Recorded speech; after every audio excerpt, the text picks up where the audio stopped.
Welcome to today's episode of Looking Back, where I'll take you through interesting historical facts from around the world.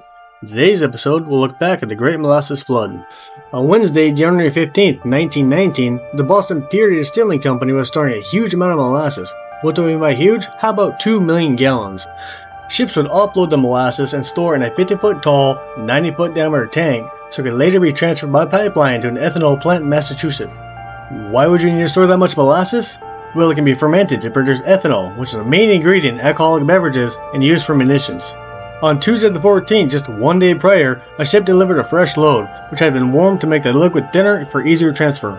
On the 15th, the temperatures in Boston rose above 40 degrees, climbing rapidly from the freezing temperatures of the previous days. At about 12:30 in the afternoon, the massive tank burst and released all 2 million gallons that resulted in a massive 25-foot high wave that flowed through the streets at about 35 miles an hour.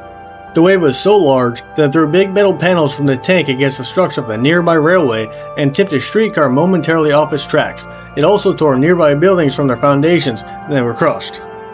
Witnesses reported that they felt the ground shake and heard a roar as it collapsed, with a long rumble that sounded like the passing of an elevated train.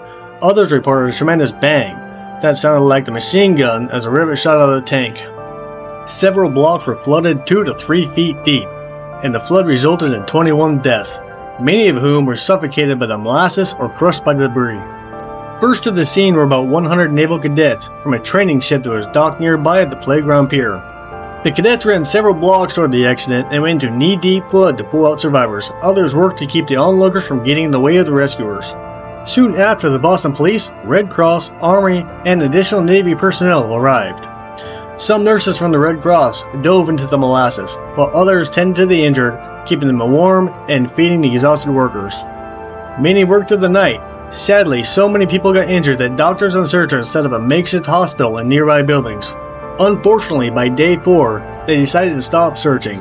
Many that died were so glazed over that they were nearly impossible to recognize. A lot of victims had been swept into Boston Harbor and were found a few months later. Approximately 150 people were injured, and the cleanup efforts were almost impossible due to the thickness of the liquid. It was later thought that due to the expansion of the older, colder molasses already inside the tank that made it burst. After the accident, over 100 residents filed a lawsuit, one of the first in Massachusetts and a milestone for modern regulation.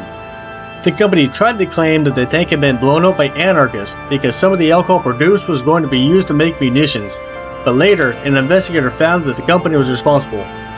After 3 years of hearings, the company ultimately paid out $628,000 in damages, equal to about $11 million today. Relatives of those killed received about $7,000 per victim, which is almost $117,000 in today's money. This video is for educational purposes only, but as always, if you'd like to be heard, please like, share, and subscribe to hear more interesting historical facts.